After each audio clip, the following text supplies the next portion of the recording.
Okay, welcome. Thank you for joining us. I wanted to record the volunteer orientation meeting that we held last week. I wanted to do it in a recorded version for those that could not attend. So what I'm going to do, I'm going to go ahead and share my screen right now. So as I said, this is the 2021 Owen County 4-H Volunteer Orientation, and we originally held it last week. A little difference in the recorded version, we will not be going through the actual videos on training in 4-H Online. I'm going to leave that up to you to do that on your own. So when we were here in person, we went through those together and had the discussion live in person together, but we won't do that here in this recorded version.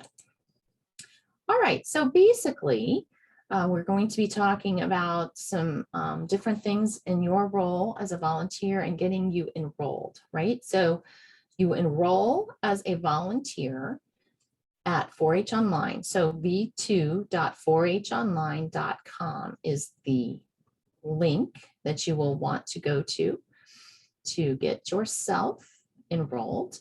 There will be some training opportunities that you need to complete. There's a welcome video, a volunteer orientation video, and then the youth safety and reporting child abuse training. And you are used, if you are a returning volunteer, you're used to that one. That's the one that you've had to do before. And before, I believe it was every other year. And last year they changed it to yearly. So you do have to do it again, even if you did it last year. And then there is also a video on Extension Volunteers Cultural Awareness. So there are 4 video training components in that volunteer enrollment piece on 4-H Online that you will need to complete. Okay, part of what you will see talks about support and structure. You'll see that in that orientation video that's required for you. But I wanted to give you some greater detail on that. So if you look here, the structure and support of 4-H for you starts here in the local office. So our local Owen County Extension office. I am Jennifer Averill. I'm the 4-H youth educator here. So sort of like that first piece, that first step for you as far as contact with 4-H. So I am the educator that you'll have the most contact with. Our office manager, Liz Blake, will be doing a lot of that support work for you. And if you need help on enrolling, if your members need help on enrolling, and all kinds of other questions that she can help you with when you contact us here in the office. And also as support, working in their own fields, in their own areas, but we do overlap considerably with the different areas. So our Ag and Natural Resources educator is Bob Bruner, and our Health and Human Sciences educator is Jamie Jo Lauder. Both of them are half-time here in the Owen County office. So Bob, we actually share Bob with Clay County. So he's here on Thursdays and Fridays. He's in Clay County Monday, Tuesday, Wednesday. Health and Human Sciences, Jamie Jo is a half-time educator only. She's only here in Owen County, but she is half-time. And then we have that volunteer staff partnership. So that partnership between you as a volunteer and this office. So we try to work together and offer you support to do the job that you need to do as a volunteer in 4-H. So one step up from that, so state level, Indiana 4-H Youth Development, Purdue University Cooperative Extension Service Director is Dr. Jason Henderson. He's over all of Extension. And then our state 4-H program leader. So kind of that top level 4-H person in the state is Dr. Casey Mull. And then there are a staff of state specialists and other educators at the state level that support us as educators and in essence you as volunteers and the 4-H members as well. So some of those, for instance, you might have had contact with Courtney Steerwalt. She does the livestock. Angie Frost does health and human sciences and healthy living components of 4-H. So those are just a couple examples. Tony Carroll supports a lot of things here, especially with projects and the handbook stuff, rules, regulations, that kind of thing. So there are several people at the state office in Indiana for youth development. And then funding sources, and I'll talk about a little bit about this in the videos too. We get funding through federal, state, county program fees, grants, and gifts. So we have lots of different sources for that. But locally, your own county 4-H council is responsible for a lot of that fundraising that they do and giving that support to the program. So not just funds, but also all kinds of support that we do appreciate those volunteers as 4-H council members that they give us. Then at the state level and the national level, Indiana 4-H Foundation and the National 4-H Council offer things for our youth. In particular, Indiana 4-H Foundation offers scholarships. So those students, as they get older, can apply for 4-H scholarships. And that deadline is usually the middle of January. So that'll be coming up in not too long to get applications out for that. And then down here, I've given you the link to the volunteer resources on the state website. There are a lot of great things there. So if you haven't had the opportunity, I recommend going and finding these things on the state website to just kind of explore, see what's there. There are a lot of great things. There's a series of 6 videos that is a little dated. They're a little out of date, but they're still really good for basics. So you can watch those, and there's also other resources for running meetings and getting your officers trained and things like that. So there are a lot of things available there on the state website. So additional volunteer resources I have for those that came in person, they got their folders, right? So we have folders made up for club leaders specifically. So if you are a club leader and want to come in and get that folder, we've got information in there on your password and a how-to sheet on the club management side of 4-H Online. So you can see your club roster, for instance, and see who's supposed to be in your club and contact information for them. Then local training opportunities. So I myself, I'm going to offer some things to you throughout the year. So this would be the first one, our orientation in the fall. And then we'll have a winter training, and we're going to focus on ages and stages there. And that'll be on January 13th. So that meeting or that training will talk a lot about the different ages that you'll have. When you think about it, in your clubs and in any of the other activities that you will volunteer in 4-H, we've got mini 4-Hers that are kindergarten to 2nd grade, and then our regular 4-Hers 3rd through 12th. That's a big difference in the types of things that they will be able to do, the kind of learning they'll be able to do, their learning styles, all those different things. So we want to make sure you understand when you're leading activities for such a wide range of ages that you've got all the tools you need. So it's a really good chance to learn some different tips and tricks on presenting material and helping lead groups that have such a varied age range. So that's in January. Then in the spring, I've got a date set for April 14th, and I haven't decided on a topic yet. And what I want is some feedback from you all about what you would like to see in that spring training. So if there's anything in particular that you feel like you need help on or support on and would like some training in that, let me know, and we'll get that topic decided for the spring training. Lots of other things are going to be going on through the year. If you are a superintendent, if you're a barn superintendent, we typically have those meetings in January and May, and that's kind of where I'm going, our planning for this year. We'll meet together in January and again in May to get ready for what we need to have done for the fair coming up in July. And then there are lots of other training opportunities, and this one that I'm going to talk about here is youth mental health first aid. I highly recommend youth mental health first aid for especially club leaders, but all adult volunteers that have any direct contact with youth. This is something that's really important. A lot of youth are facing issues that we can't see, right? That we don't, that they don't wear these signs on their chest that say, you know, I need help. But their mental health affects how they're operating in the world and how they will function in your club. And there are signs that you might notice.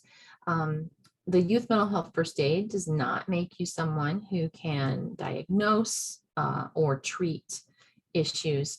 What it basically does is helps you understand what you're seeing. So identifying, hey, this might be a sign that this young person might need a little bit of help, and how to get them the help they need. So whether that be professional help or just hooking them up with another adult that can address those issues for them. It doesn't mean you have to treat them. It doesn't mean you have to have any extensive knowledge, but it does help get you trained so that you are an expert noticer, as we call it in youth mental health first aid. There are other volunteer training opportunities that the state level is doing. This is very similar. We had a volunteer cafe series last year, and I think it went over very well, and they're doing another one this year. So you can see there are 7 different sessions that they're going to be offering through the year. There's a QR code here that you can use to sign up for those. So for instance, October 19th, that's just coming up very soon. Recruitment and diversity, equity, and inclusion. November is all about STEM. December, program involvement and empowerment. And in January, it's about healthy living. In February, it's the how-to livestock workshop. So these were pretty popular. The livestock ones were pretty popular last year. And civic engagement in March. And clubs can be fun in April. And that's one thing I want those of you that are club leaders and have regular club meetings. We want to make sure that the 4-Hers are having fun, right? This is a youth development program, so we do want to focus on teaching them some skills, but it needs to be fun too. So we want you to have tools that you can use to help make those clubs really fun and for that kids are going to want to come to. This is just a flyer about the mental health first aid that I talked about already. So you can go and get more information here at this website. If you look up that at purdue.edu, just MHFA, so mental health first aid, and you can get more information on that. In the folders that you will have, if you would come and pick those up, club leaders, you'll have some information on 4-H youth development environment and on the ideals of 4-H. So the ideals very quickly: independence, belonging, generosity, mastery. I want to make sure that we're incorporating these ideals throughout the program so that it's really important to know what we mean when we're talking about those and how to incorporate those. Last year, I did a training session on the ideals. So we did that in our winter session last year, but I wanted to review these with you. And by doing that, I just put this handout in your folder so you can read through it yourself and do a little more study on that if you want. If you have any questions, just let me know. Okay, so I'm going to pop this up here, and I really would appreciate you going to this, just take a scan this QR code with your phone so that it'll bring up the Qualtrics survey on this training so that you can give me some feedback on the training. I'm going to go over here in just a minute. I'm going to share my screen to show you the things on 4-H Online. I'm going to go through very quickly some things on 4-H Online just a minute. So if you would, I'm going to give you a second to make sure you have this code scanned so that you'll be able to get to the Qualtrics survey.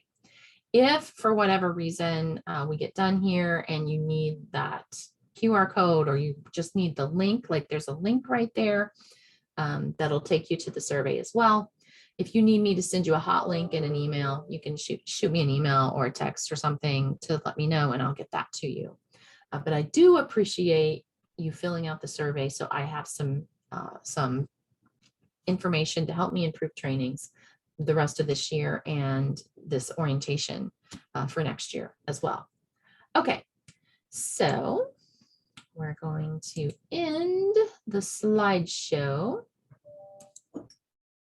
and we're going to now share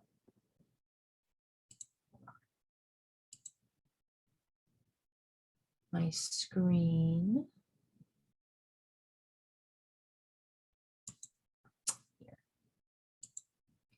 Okay.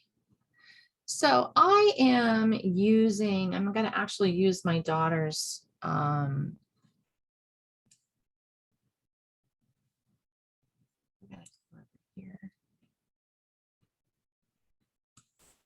going to do this, sorry. Okay. My daughter's account, she's going to enroll as an adult volunteer this year. Since she graduated from the program last year, she's now an adult and can enroll as an adult volunteer. So when we get to the family enrollment, so when you go to v2.online.com, unless you're a brand new family or a brand new volunteer, you should already have your family information in there and it'll pop up. So all you need to do is click the Enroll Now link and it'll come up here. It's going to ask you to select a role. I'm confirming that I want to enroll as a 4-H adult volunteer. So we're going to click Enroll. All right. And so volunteer types, this goes through the different types of volunteers. So either you're a club volunteer, a program volunteer, or a project volunteer. So if you're a club leader, you're going to pick club volunteer or an assistant club leader, right? A program volunteer, if you are a 4-H council member, for instance, and you're not a club leader, this is where you'll go, right? So committee members, council members, board members, if we have volunteers that are doing just after school programming and not anything else. So I will have mentors go here in program volunteer. So that, and they would sign up under school after school community-based program volunteer. So if you are one of those folks, that's what you're going to choose, or a project volunteer. So if you are leading a project club, so like Rabbit Club or Poultry Club, would click here under project volunteer. So we're going to click select volunteer type. There's a drop-down menu. And we're going to have Marjorie is going to sign up as a program volunteer. So she's a general program volunteer. Okay, and like I said, we're going to put that under school after school community-based program volunteer. We're going to add that. And you'll see it comes up as an invoice, but the invoice is 0, right? Because it does not cost you anything to enroll as an adult volunteer. So you'll click next. And then under questions, you'll show questions, and that just has some things you can come back. I'm not going to fill these things out for her right now. Well, I'll let her come back to those. And consents, right?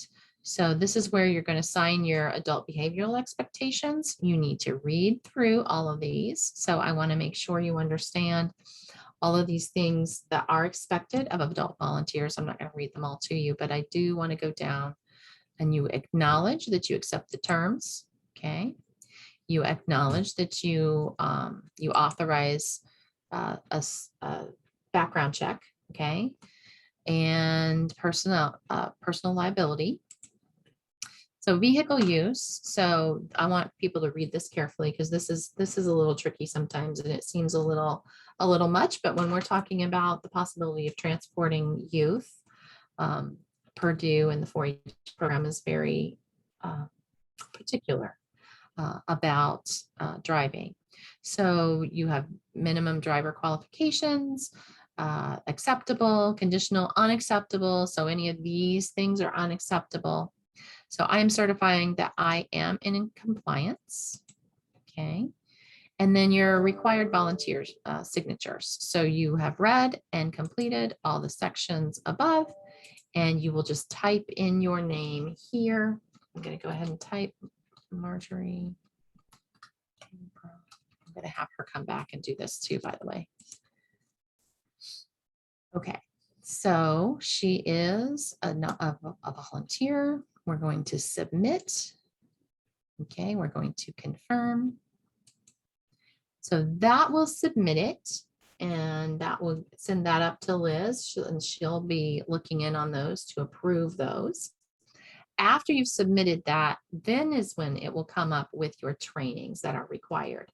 And like I said, we're not going to go through those today on the recorded version, but you can see here are the 4 I talked about that are required: a welcome video, a volunteer orientation, the child abuse piece, and the cultural awareness piece. So 3 of these are new to you. And I think they're all very good. I think it's all very good information that we need as we're working with youth. It gives us a little more substance to the training.